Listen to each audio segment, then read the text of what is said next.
Hello' everyone, welcome to study materials. মই আজি আপোনালোকৰ কাৰণে এটা বহুত ভাল ইনফৰ্মেটিভ ভিডিঅ' এটা লৈ আনিছোঁ। আমাৰ এক্সামসমূহত প্ৰায় চিডিউলৰ ওপৰত কুৱেশ্যন অহা দেখিবলৈ পোৱা যায়। কোনটো চিডিউল কেই নম্বৰত আছে আৰু কোনটো চিডিউলত কি আছে, তেনেকুৱা ধৰণৰ কুৱেশ্যন এক্সামত প্ৰায় আহি থাকে। সেয়ে মই আজি ট্ৰিকৰ সহায়ত আপোনালোকক এই চিডিউলকেইটা মনত ৰখাবলৈ চেষ্টা কৰিম। আপোনালোকে ভিডিঅ'টো একেবাৰে শেষলৈকে চাব আৰু যদি এই ট্ৰিকটো ভালদৰে ইউটিলাইজ কৰে তেন্তে এক্সামত যেনেকুৱা ধৰণৰ কুৱেশ্যন আহিলেও 100% কৰিব পাৰিব। যদিহে আপোনালোকৰ এই ট্ৰিকটো ভাল লাগে তেন্তে নতুনকৈ অহাসকলে মোৰ এই নতুন ট্ৰিকসমূহ পাবৰ বাবে চেনেলটো ছাবস্ক্ৰাইব কৰি থ'ব আৰু বেল আইকনটো প্ৰেছ কৰি দিব। তেন্তে বলক আজি ভিডিঅ'টো আৰম্ভ কৰোঁ। এই ট্ৰিকটো হৈছে টিয়েৰ্ছ অফ অল PM। এইখিনিতে মই আৰু এটা কথা কৈ দিওঁ, এই ট্ৰিকটো মই নিজে বনোৱা নাই। এই ট্ৰিকটো মই বেলেগ চেনেলতে পাইছোঁ। যিসকলে নতুনকৈ এই ট্ৰিকটো চাইছে তেওঁলোকে ভালদৰে শেষলৈকে ভিডিঅ'টো চাই এইখিনি মনত থৈ দিব। আৰু আগতে ট্ৰিকটো জনাসকলৰ বাবেও এই ভিডিঅ'টো এটা ৰিভিজন ভিডিঅ' হৈ পৰিব। আপোনালোকে বস্তুখিনি পজিটিভলি ল'ব। এতিয়া ট্ৰিকটোলৈ আগবাঢ়োঁ। আমাৰ সংবিধানত টোটেল অনুসূচী আছে 12টা আৰু এই ট্ৰিকটোত টোটেল লেটাৰ আছে 12টা। আপোনালোকে লক্ষ্য কৰি লওক।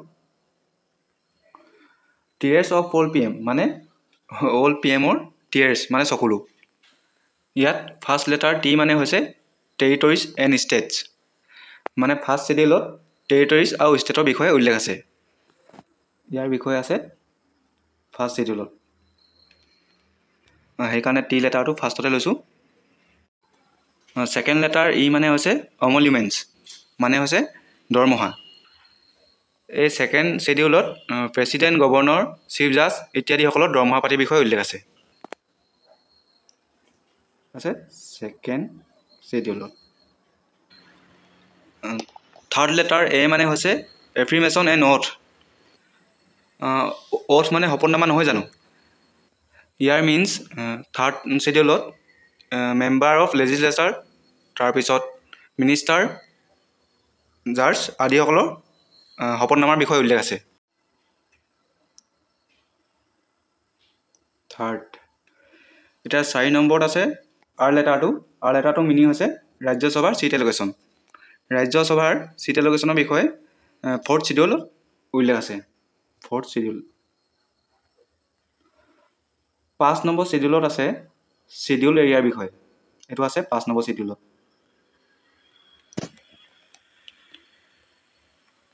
6 নম্বৰ চিডিউলত আছে আদাৰ ট্ৰাইবেল এৰিয়াৰ বিষয়ে। এতিয়া আদাৰ ট্ৰাইবেল এৰিয়াৰ ৰাজ্যৰ ভিতৰত 4খন ৰাজ্য সোমাই আছে।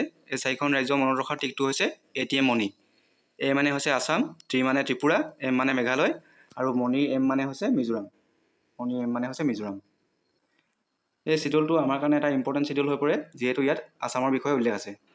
কেতিয়াবা কুৱেশ্যন আহিব পাৰে অসমৰ বিষয়ে কোনটো চিডিউলত উল্লেখ আছে বুলি। তেতিয়া আপোনালোকৰ যদি এই ট্ৰিকটো মনত থাকে তেন্তে লগে লগে ক'ব পাৰিব 6 চিডিউলত বুলি। 7 নম্বৰ চিডিউলত আছে ফেডাৰেল লিষ্টৰ বিষয়ে।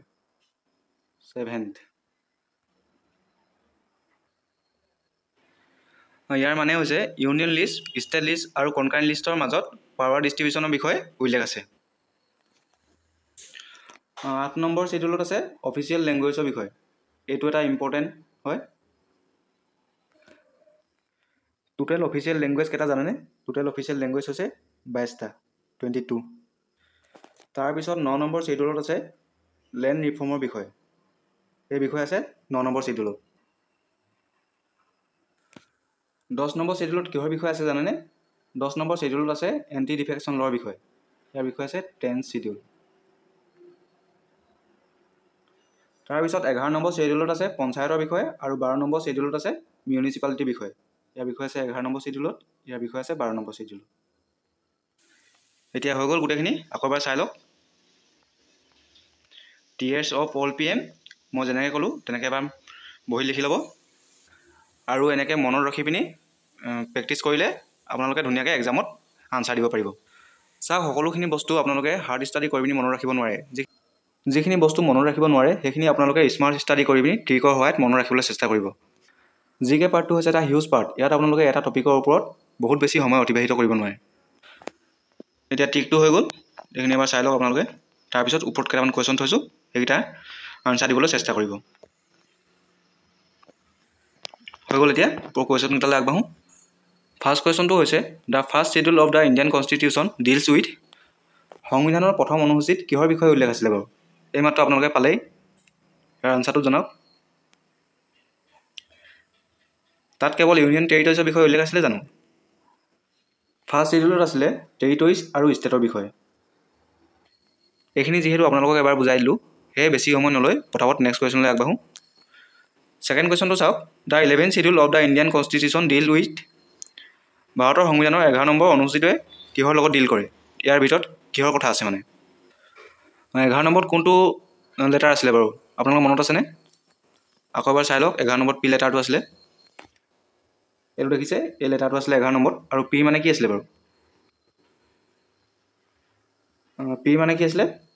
পি মানে আছিলে পঞ্চায়তৰ বিষয়ে। আৰু এইটো অপশ্যন আছে seat, power, authority and responsibilities of panchayat. 3 number কুৱেশ্যনটো চাওক। The second schedule of the Indian constitution deal with.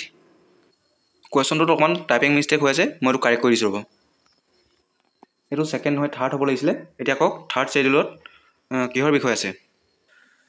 Third লেটাৰটো কোনটো আছিলে? থাৰ্ড লেটাৰটো আছিলে অ'থ। আৰু অ'থৰ বিষয়ে কোনটো অপশ্যনত আছে চাওকচোন। 1 নম্বৰ অপশ্যনত আছে, oaths of the office of president, governor and others. State আৰু ইউনিয়ন টেৰিটৰিজৰ বিষয়ে কোনটো শিডিউলত আছিলে? মই মাত্ৰ কৈছিলোঁ আপোনালোকক, এইটো আছিলে ফাৰ্ষ্ট শিডিউলত। নেক্সট কুৱেশ্যনটো চাওক। The second schedule of the Indian constitution deals with. ছেকেণ্ডটো শিডিউলত কিহৰ বিষয়ে উল্লেখ আছে বাৰু আপোনালোকে জনাওকচোন। চেলেৰী বা এমুলমেণ্টৰ বিষয়ে কোনটো শিডিউলত আছে বুলি আপোনালোকক জনাইছিলোঁ মই। আপোনালোকে এতিয়া আনচাৰটো হয়তো ধৰিব পাৰিলে। ইয়াৰ কাৰেক্ট আনচাৰ হ'ব অপশ্যন এ, চেলেৰিজ অফ জাজেছ। ইয়াত জাজেছৰ চেলাৰীৰ লগতে প্ৰেচিডেণ্ট, গভৰ্ণৰ, লোকসভাৰ যিজন স্পীকাৰ আছে তেওঁলোকৰ লগতে বহুতসকলৰে চেলেৰিৰ বিষয়ে ইয়াত উল্লেখ আছে। কেতিয়াবা অপশ্যনত অকল এটা লিখি দিব পাৰে বা কেতিয়াবা গোটেইকেইটা লিখি দিব। আপোনালোকে জাষ্ট কি পইণ্টটো মনত থৈ দিব। এই কি পইণ্টটো অপশ্যনত য'তে দেখা পায় লগে লগে সেইটোতে টিক মাৰ্ক কৰি দিব। শেষৰটো কুৱেশ্যন চাওক। The fourth schedule of the Indian constitution deals with. 4 number শিডিউলত কিহৰ বিষয়ে আছে? 4 নম্বৰত কোনটো লেটাৰ আছিলে এবাৰ মনত পেলাওক। TEAR, আৰটো 4 নম্বৰত। আৰু আৰ মানে কি আছিলে বাৰু? আৰ মানে আছিলে ৰাজ্যসভা। আৰু ৰাজ্যসভাৰ অপশ্যনত কোনটোত আছে? অপশ্যন এ, এইটো কাৰেক্ট আনচাৰ।